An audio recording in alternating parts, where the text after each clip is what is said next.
Olha só, eu queria falar hoje.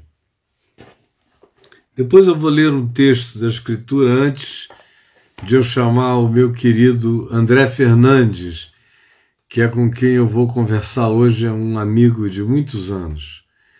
E antes disso eu queria só dizer o seguinte: todos nós sabemos que para quem está em quarentena, especialmente, a pandemia tem produzido muitas alterações na gente, na maioria das pessoas, muitas. E agora é algo estatístico, cada vez mais estatístico. Hoje, por exemplo, saiu a notícia de que subiu 50% a agressão física de homens sobre mulheres dentro de casa, especialmente 50%. Sempre houve agressão, homens brutos e bebida, descontrole, mulher embriagada também que parte para dentro, fica provocando, tem de tudo. Tem desde aquelas que são absolutamente vítimas, como tem aquelas que são parceiras, codependentes de loucura, de bebida, de provocação. Aí o cara vai, é maior, é mais forte, é um covarde, mete a mão, machuca, quebra, arrebenta. Não importa qual seja a situação, esse negócio de homem bater em mulher é uma das coisas mais nojentas que eu conheço. Nojentas, para mim é repulsivo ver um homem bater numa mulher. Não é porque ele é mais forte, é porque um homem nunca deveria bater numa mulher, não deveria bater em ninguém, Jesus diz. Jesus mandou dar a outra face. Olha só, Jesus mandou dar a outra face. Enquanto isso, tem gente, discípula dele, discípula não, que diz que é crente, diz que crê nele, porque frequenta uma igreja, tem um cargo lá nesse lugar, ou porque faz parte de grupos e campanhas. O cara fica achando que ele é de Deus, que ele é de Jesus. Foi isso que ensinaram. Mas é covarde o bastante para dizer que crê em Jesus, que disse que a gente deve dar outra face, que disse que a gente deve andar uma outra milha, que disse que é para a gente não enfrentar o perverso com as armas da perversidade. Foi quem disse que nos enviava como cordeiros para o meio de lobos. E aí um sujeito que diz que crê nisso tudo e diz que é de Jesus, chega em casa e enche a cara da mulher. E agora que ele não sai de casa, por causa da pandemia, aí aquele bate mesmo. E tem muita gente que está me assistindo aqui que sabe, que vê o que eu estou dizendo, que vê em casa, que vê o pai fazendo isso contra a mãe, de qualquer idade. Tem homens velhos que já deveriam ter aprendido, mas não aprendem. E batem nas suas mulheres. Assim como tem mulher que não aprende, que devia ter saído dessa loucura de relação indigna e abusiva há muito tempo, mas permanecem. São algumas que tomam a decisão de ir embora. Tem muita gente, eu não consigo entender. A mulher apanha, leva uma surra do cara. Aí sai arrebentada, faz um BO de ocorrência. Aí vai para a casa da mãe dela, fica lá, toda arrebentada, toda inchada, às vezes até quebrada, ferida.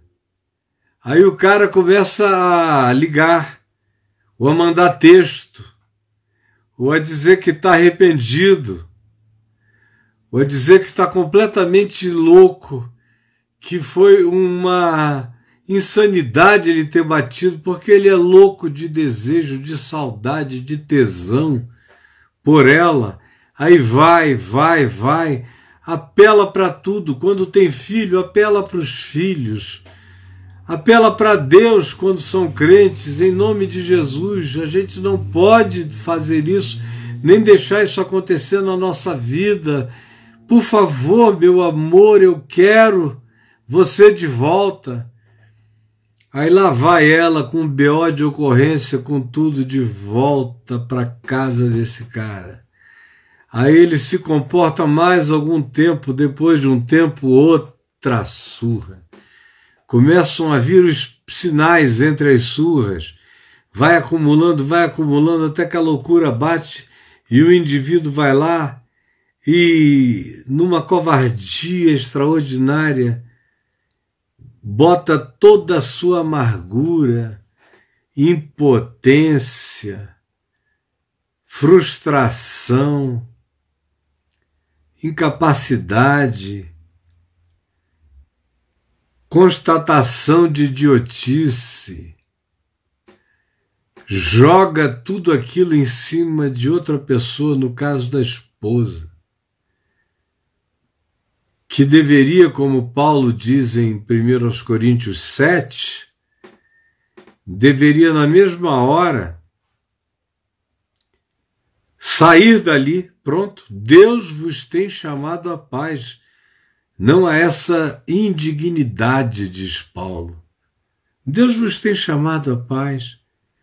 Não foi para qualquer outra coisa, casar para viver sob a tutela do ódio, da raiva, da ira, olhando para a mulher, olhando para o marido, não mais como se fosse o teu amigo, o teu querido, teu amor,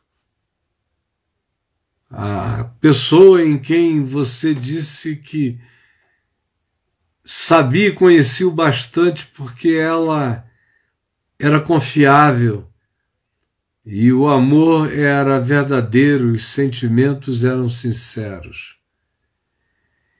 E agora você está aí fugindo. A gente começa a fugir primeiro os olhos. E a primeira coisa que começa a fugir são os olhos.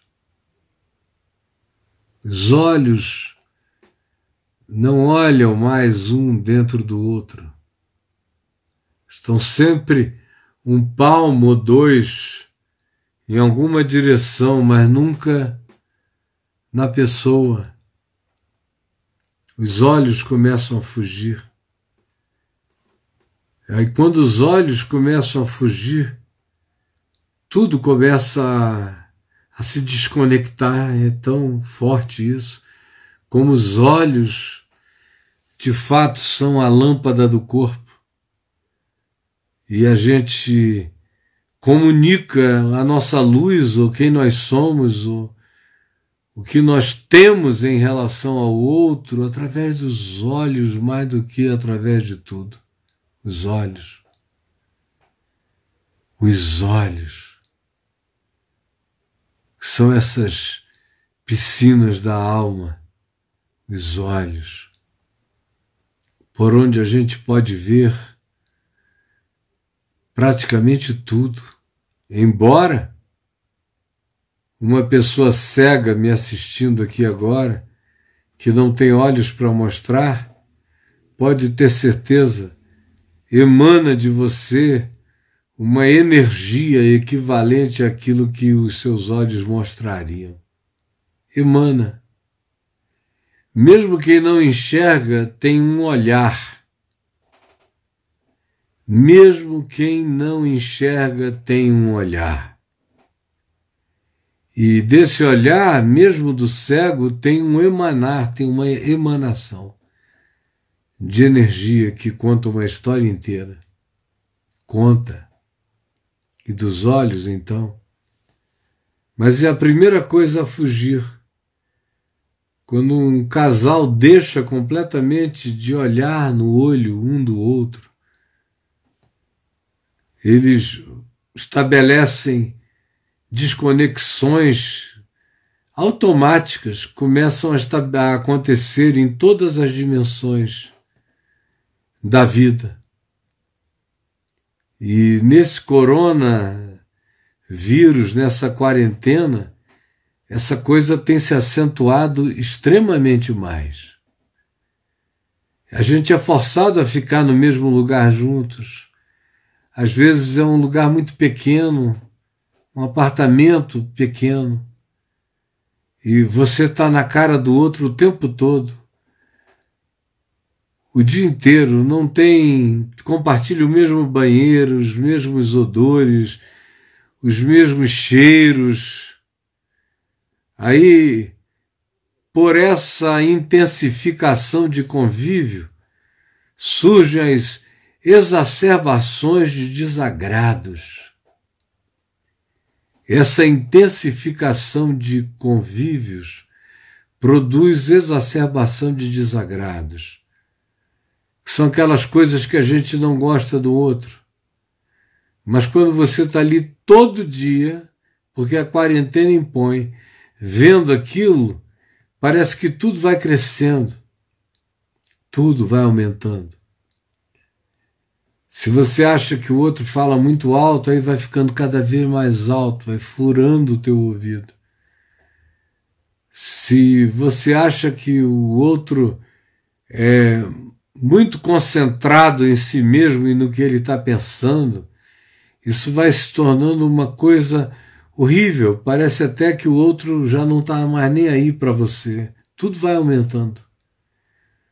Se você de fato se sente ofendido porque está lendo, olhando, fazendo alguma coisa e o seu cônjuge vem e atropela você, já vai logo falando, você não disse, poxa, nem me perguntou se eu podia, eu estou aqui respondendo uma coisa séria do meu trabalho, só porque eu estou presente em casa, vem e fala já gritando.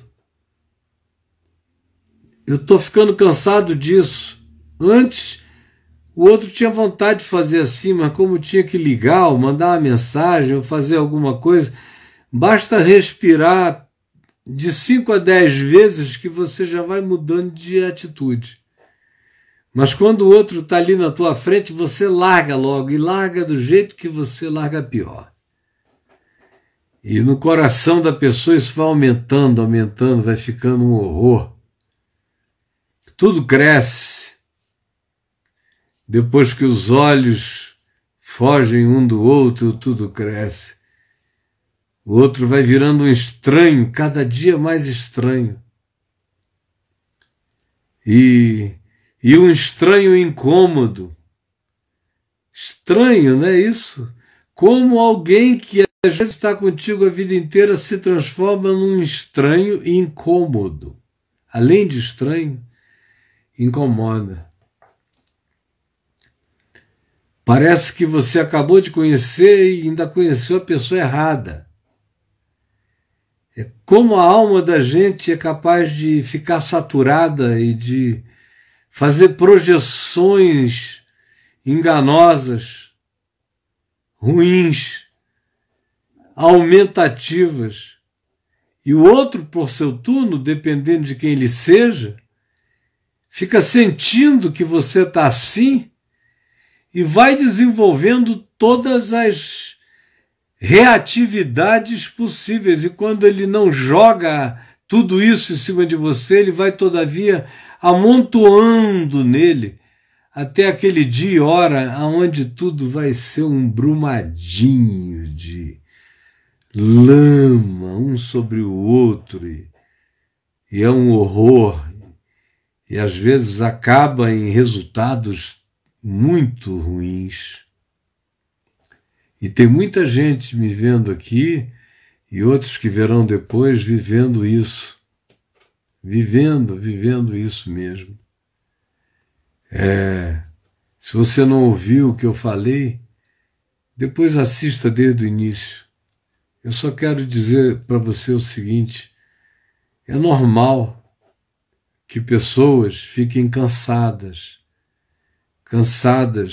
umas das outras, quando passa a fase entre homem e mulher, por exemplo, de paixões ardentes. Tem que haver um equilíbrio. Pouca gente consegue viver 24 horas por dia com a pessoa amada. A maioria não consegue. Que é a experiência que eu e minha mulher temos tido. Faz agora 20 anos que a gente passa 24 horas do dia e por dia juntos. Juntos. 20 anos, 24 horas por dia juntos. Antes dessa pandemia chegar, uma pessoa esteve aqui aí conversando comigo ali embaixo, ele e outras pessoas. Eu falei que eu estava há 20 anos, 24 horas por dia com a minha mulher. Ele falou: mas assim, cara na cara? Aí eu falei: é assim, cara na cara mesmo. Aí ele disse: eu não aguento não. Não aguento, eu não aguentaria, para mim seria insuportável. E eu sabia, eu vi o estilo de vida dele, de um caminhante, de um andarilho. Ele não conseguiria ficar e nem conseguiria levar, porque é uma pessoa inquieta, e essa gente inquieta não sabe praticar esse convívio e nem usufruir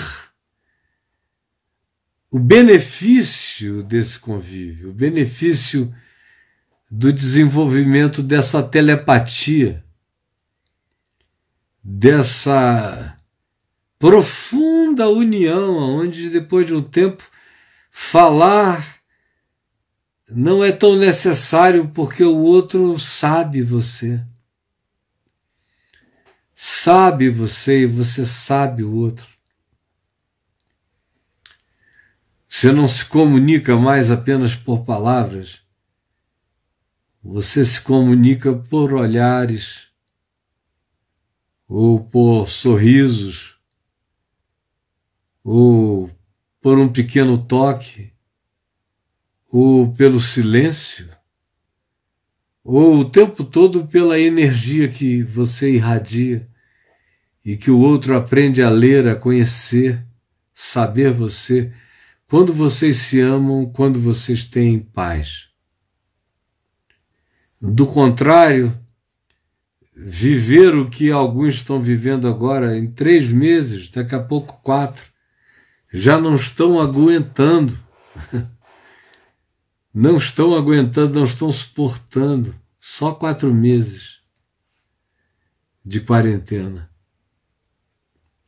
E isso deve falar muita coisa a nós mesmos, não só sobre o nosso casamento, mas sobretudo sobre nós.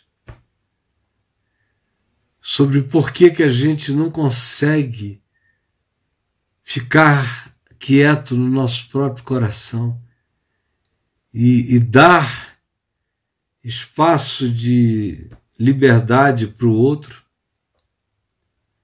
de falar, de dialogar, de dizer. Parece que quanto mais obrigado a estar junto, menos capacidade de conversar, de dialogar se tem, e apenas mais potência para o embate, para o choque, para a gritaria, que se transforma em violência, em abuso. Tem gente que nunca tocou no outro, mas, meu Deus, quanto espancamento verbal, muito espancamento verbal, muitos assassinatos, homicídios e assassinatos verbais para todo lado. E não adianta, você não vai sair correndo. Você tem que aprender a aquietar seu coração, a segurar essa ansiedade. A gente está no meio de uma coisa muito esquisita, no planeta todo. E se você está, especialmente você que está preocupado sinceramente com a quarentena e com as possibilidades do Covid, você está numa circunstância de mais diferenciação ainda. E tudo isso é muito sutil. E eu estou falando agora com as pessoas mais calmas, não com as exaltadas e briguentas, porque essas brigam mesmo sempre. Eu estou falando agora com você que não era disso, entendeu? E que está percebendo que isso está chegando, está acometendo, está alterando. Você está alterada, ele está alterado, vocês estão alterados. Tem uma coisa esquisita, tem uma energia de impaciência, de grosseria, brotando. Era algo que você normalmente não conhecia e agora isso está aparecendo. Preste atenção, porque o outro é só o outro em maior intensidade, mas ele é a mesma pessoa com quem você escolheu viver. Então, há uma parte dessa estranheza que você está desenvolvendo em relação ao outro que tem a ver só com você. Às vezes, tudo tem a ver só com você. Outras vezes não. Tem umas certas coisas que você não gosta nele, nela, mas por causa desse convívio intensificado, você passou a implicar com elas, e elas foram se exacerbando. Então é seu dever, é sua hora de chamar tudo para o tamanho que as coisas têm, para o tamanho que elas possuem quando a gente está vivendo com o entrar e sair normal da existência, sem uma intensificação de convívio. Agora eu estou falando com a maioria desses que estavam vivendo até bem e que agora, nesse período, sentem que algo se entremeteu e está tudo criando intensificações e alterações que antes não existiam. Então, examine no seu coração a você mesmo. Porque o que era do outro e cresceu porque você deixou algo dentro de você aumentar. Aumentar. Porque é normal. Qualquer convívio mais intenso, todo mundo, na maioria das vezes, precisa de um distanciamento de qualquer um. Precisa de um silêncio, precisa de outro cenário, depende de cada pessoa, de cada indivíduo, não há uma regra para isso. Cada um tem que aprender qual é a natureza do seu limite e, se possível, torná-lo mais extenso, alargá-lo, ampliá-lo, dilatá-lo, se ele for estreito demais. Mas é dentro da gente que é necessário verificar o que aconteceu dentro de nós em relação ao outro, quando o outro não fez nada para mim a não ser ele mesmo, e eu não fiz nada para o outro a não ser eu mesmo. O que está acontecendo então? O ideal é que cada um olhasse para dentro do seu próprio coração. Se são vocês dois que estão me assistindo aqui, então façam esse exercício. Não uma DR, mas um exercício de olhar para dentro do coração e buscar a serenidade, que não é afastamento, é apenas o redimensionamento do outro. O redimensionamento do outro no seu coração, na sua mente, nas suas emoções. O reacarinhamento. Tem que haver um cuidado renovado. Tudo, a gente tem que tomar essa decisão. A gente vence isso com amor, e amor é decisão, não é emoção, não é sentimento, entendeu? É uma decisão de que será diferente, e aí você começa a botar tudo nessa nova lente, ou na lente da verdade. Chame tudo para a dimensão que tudo tem, porque numa época como essa a gente tem a tentação de exacerbar tudo, de aumentar, de piorar, porque nem todo mundo tem a devida maturidade e às vezes a existência fica tão pesada, a busca de sustento, a falta dele, a escassez de dinheiro, os problemas vinculados aos filhos, à escola, ou ao desemprego que veio simultaneamente com o vírus. São tantas coisas perturbando a um tempo só, que até um anjo, se estivesse morando com você, um anjo de Deus, você iria encontrar defeito na asa do bicho, no olhar dele, na leveza dele, ou na perfurância de luz do olhar dele sobre você. Alguma coisa ou todas as coisas iriam te perturbar quando a gente está num estado desse.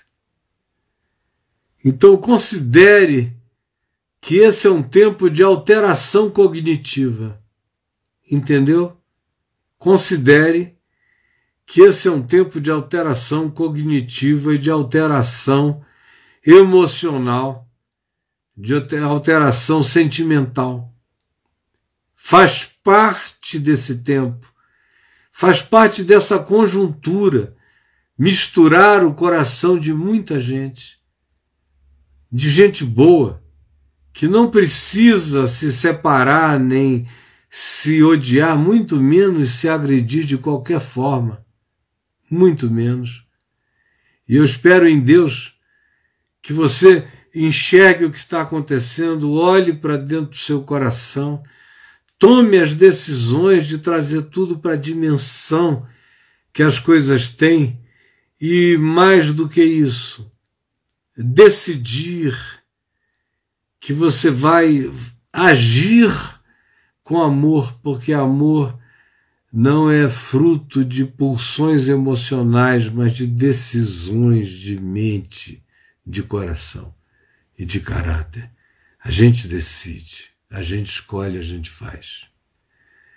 Senhor Jesus, eu quero pedir que, e eu sei que essa palavra que eu acabei de falar é boa, é palavra de vida, é palavra de Deus, é homilia santa, é verdade que liberta, que cura, que apazigua, que santifica, que evita males horríveis e que cria novos mundos, novas possibilidades de convívio e de paz. Eu peço que seja isso que esteja acontecendo agora, e sei que é isto que está acontecendo agora, porque tu disseste que quando pedíssemos era para crer que tínhamos recebido. Por isso eu sei que é isto que está acontecendo agora. Em nome de Jesus. Em nome de Jesus. Em nome de Jesus. Amém e amém.